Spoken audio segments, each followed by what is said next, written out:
e a gente fala sobre portos e canal do Panamá. Falamos também sobre tarifas. China retalha tarifas. Pequim diz estar pronta para qualquer tipo de guerra.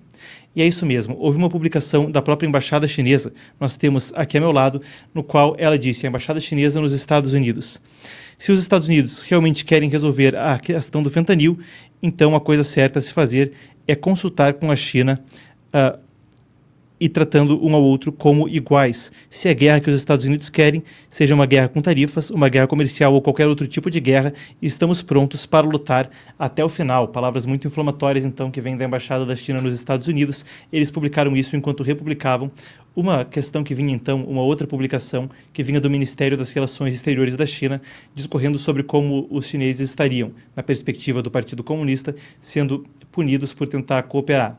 Claro, a rixa com os Estados Unidos e a China vai mais atrás e o Partido Comunista Chinês tem um longo histórico de ações subversivas nos Estados Unidos. A guerra comercial no primeiro mandato do presidente americano também teve a ver com isso. O assunto é denso e a gente começa a nossa pauta de hoje por aí. Eu convido ela que esteve conosco ontem na transmissão também, Emanuele Coure, nossa editora de China aqui no Epoch Times, para discorrer a respeito do assunto. Vamos lá então. Boa tarde, Manu. Consegue me ouvir? Boa tarde, Marcos. Eu te escuto. Você consegue me escutar?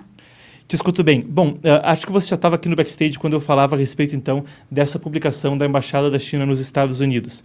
E a gente vê os laços, então, tomando um tom muito parecido com o que foi no primeiro mandato e até mais belicoso aí, estão prontos para lutar até o fim em qualquer tipo de guerra.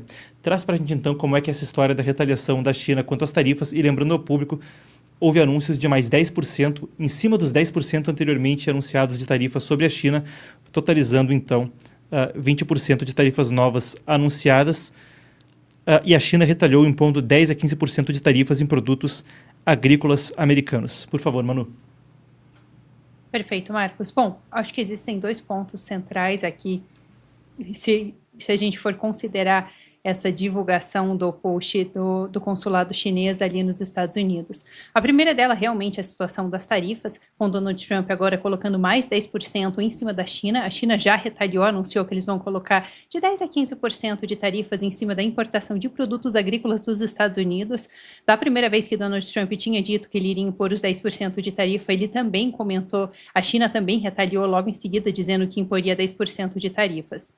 Mas a questão aqui vai além dessa questão tarifária, porque principalmente este post que foi publicado, ele veio junto também com uma declaração de um porta-voz do governo chinês, do regime chinês, perdão, onde eles diziam que principalmente essas tarifas que estavam sendo impostas pelo governo americano vinham como uma desculpa para culpar a China pela questão do fentanil.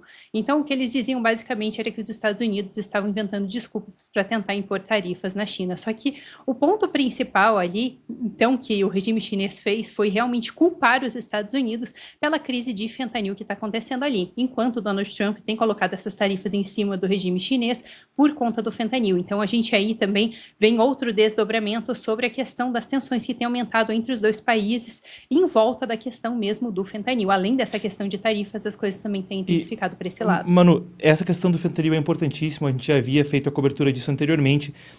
É notório que o Partido Comunista Chinês, ao longo da sua história, se valeu do tráfico de drogas como uma fonte de receita. Isso é bem documentado por historiadores como Jung Chan, John Halliday, entre outros, que falam sobre esse uso histórico do Partido Comunista Chinês de drogas, de narcóticos, tanto para receita, quando era ainda uma guerrilha, antes de assumir o controle da China, e depois há também relatos disso ser instrumentalizado a nível de Estado durante a Guerra Fria.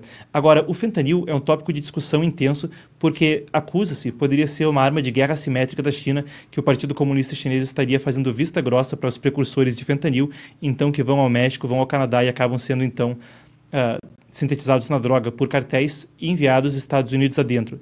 Traz para a gente um panorama, então, de como é essa crise de fentanil e nos parece haver evidência, sim, de que o Partido Comunista Chinês ou faz vista grossa dolosamente ou poderia, segundo alguns relatos, mesmo estar dolosamente enviando precursores de fentanil para organizações criminosas, por vezes escusas, para o México. Qual é a informação que a gente tem nesse aspecto? Aparentemente, a gente tem essa história, certo? Temos sim, Marcos. Então, existem alguns pontos importantes que eu quero passar rapidamente por eles, mas só para a gente entender a questão toda. Hoje em dia, o fentanil é algo que tem matado principalmente a população jovem. É a principal causa de morte entre pessoas de 18 a 45 anos dentro dos Estados Unidos. Só estou colocando essa informação aqui para a gente entender o quão sério isso é para o governo americano. Por isso que agora a gente está vendo várias ações do Donald Trump tentando frear essa entrada de fentanil ali dentro do país. Agora, uma das acusações do regime chinês nessas publicações que eles fizeram, do porta-voz do regime chinês, era que se os Estados Unidos têm algum tipo de problema com o fentanil, que a culpa seria deles, e que se eles tinham algum problema com a China com a questão do fentanil, então eles deveriam ir falar com o regime chinês. Só que existe um ponto aqui.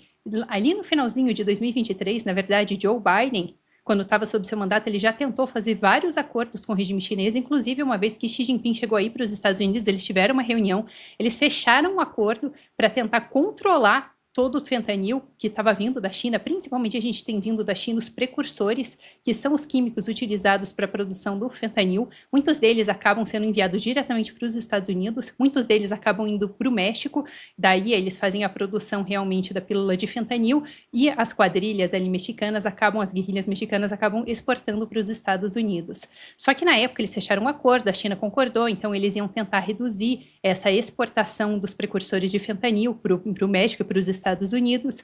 Só que pouquinho tempo depois, na verdade, o governo americano começou a fazer várias investigações e uma comissão seleta da China, do governo americano, chegou à conclusão em um relatório que eles publicaram em abril de 2024 que o regime chinês não somente não tinha restringido o envio desses precursores de fentanil para os Estados Unidos e para o México, como eles estavam também subsidiando a produção desses precursores de fentanil e subsidiando também as empresas que produzem as máquinas de preensão desse fentanil, que também são enviados para o México. Inclusive, o departamento também que lida com a questão de drogas dentro dos Estados Unidos também publicaram vários relatórios no ano passado, dizendo que a principal fonte desses precursores e dessas máquinas que são enviadas para o México vem da China. Então, a gente tem aí várias comprovações do governo americano realmente de que a China seria a principal fonte de toda a crise de fentanil que tem entrado ali dentro dos Estados Unidos. Então é bem delicado todas essas acusações que a gente vê agora do regime chinês. A questão é interessante, Manu, mas quando a gente vê aqui também as palavras que vêm por parte desse comunicado da Embaixada Chinesa nos Estados Unidos, se a guerra que os Estados Unidos querem seja uma guerra tarifária, uma guerra comercial ou qualquer outro tipo de guerra, estamos prontos para lutar até o fim. De forma interessante, isso parece não vir apenas em termos de palavras. A gente teve o seguinte acontecendo hoje mais cedo: o premier chinês Li Qiang anunciou que a China novamente iria aumentar em 7,2% os seus gastos em defesa esse ano, e disse o seguinte, aspas então para o premier chinês Li Qiang, que disse: mudanças não vistas em um século estão se desdobrando por todo o mundo em um ritmo mais acelerado. 7,2% de aumento nos gastos de defesa. Então, Manu, traz os detalhes para a gente. Perfeito, Marcos. Bom, esse anúncio desse aumento, digamos assim, não é bem um aumento porque eles anunciaram o mesmo tanto no ano passado, mas é um aumento se você for comparar com o que eles investiram no ano anterior, mas ele vem justamente em um momento onde a gente está tendo um congresso bem importante ali dentro da China, que vai ser um congresso onde eles vão definir os tópicos mais importantes que vão ser endereçados pelo regime chinês nesse ano de 2025. E agora um ponto bem importante, porque assim, esse anúncio do aumento do investimento no setor de defesa de 7,2% acontece no momento dessa publicação. É interessante a gente destacar que, geralmente, tudo dentro do regime chinês existe com um propósito, tudo é feito com um propósito. Então, muito provavelmente não existe coincidência nessas duas declarações terem sido feitas juntas. Inclusive, outro ponto que é interessante da gente trazer aqui é que o regime chinês também declarou que eles vão procurar, nesse ano de 2025, ter um crescimento do PIB de 5%, coisa que eles não conseguiram alcançar no ano passado. Só que o detalhe interessante é que alguns especialistas militares têm destacado essa questão, que é o regime chinês está com uma crise econômica ali dentro do país, e eles anunciam que o investimento deles de defesa vai ser muito maior do que o crescimento que eles querem para o PIB. Isso evidencia muito sobre como a China tem realmente focado todos os esforços num crescimento militar muito acelerado. Inclusive, isso é algo que tem chamado bastante atenção, porque enquanto a gente tem uma grave crise econômica dentro do país, com a população ficando cada vez mais pobre, com cada vez mais dificuldade ali dentro do país, o regime cada vez mais tem aumentado os seus gastos ali dentro. Inclusive, o regime chinês é o segundo país no mundo, só perdendo para os Estados Unidos, que mais gasta no setor de defesa. Então é importante a gente entender isso, porque isso vem muito junto com as declarações e com as ameaças que a gente viu ali da embaixada chinesa ali nos Estados Unidos. Uma coisa complementa a outra.